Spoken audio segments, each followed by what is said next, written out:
The rain had been relentless that night, slashing against the windows of the extravagant city lounge, where laughter and the clinking of expensive glasses echoed off the marble walls.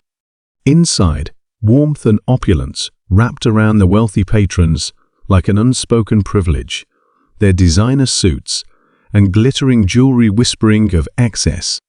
And yet, amidst the intoxicating scent of aged whiskey and imported cigars, there was an intrusion, a man who did not belong.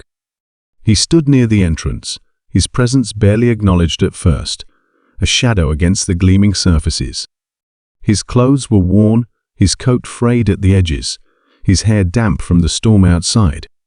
The conversation near the bar faltered when they noticed him, a cluster of young socialites exchanging glances, their amusement barely concealed. A woman with striking red lips tilted her head, her voice a careful balance of mockery and curiosity. "Lost your way, sir?" she mused, swirling the amber liquid in her glass. The others smirked, their eyes sharp, dissecting him with an arrogance they didn't bother to hide. The man didn't answer right away. He lifted his gaze slowly, taking them in polished, privileged, utterly unaware of the world beyond their crystal glasses. His fingers brushed the edge of a sleek table, as if testing its reality. And then he smiled. Not the kind of smile one gives when cornered, nor the forced submission of a beggar, but something else, something unreadable. "I'm exactly where I need to be," he said finally, his voice calm, measured. The way he spoke unsettled them. He was too composed, too assured for someone in tattered clothing standing in a room full of those who had never known hunger, never felt the bite of cold against their bones. The tallest among them, a man with slicked back hair and an expensive watch that caught the dim lighting just so, scoffed and leaned forward, placing a hand against the bar, as though claiming the space between them. "You know, places like this don't cater to charity cases," he said, earning a round of soft laughter. "Unless, of course, you're here to clean up after us." More laughter. The group found this endlessly amusing, entertained by their own cruelty.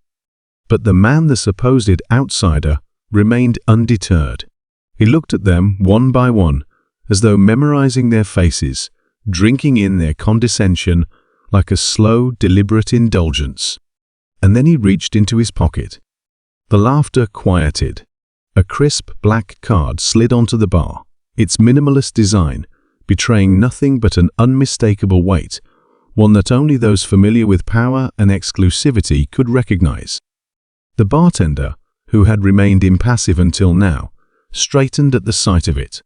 The shift was small, barely perceptible, but enough to send a ripple through the room. The socialites exchanged looks. The smug confidence that had radiated from them mere moments ago wavered, the air suddenly thick with something unspoken. The bartender cleared his throat and inclined his head. "Welcome back, sir." The group stiffened. "Back?" The words seemed to hang in the air, unraveling their assumption that he was nothing more than an unfortunate who had wandered where he shouldn't. The slick-haired man's smirk faltered as he took a step back, his hand tightening around his drink. The red-lipped woman, who had been the first to speak, narrowed her eyes, her amusement replaced with something akin to unease.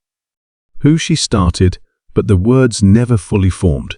The man tilted his head slightly, considering them as if deciding how much to say.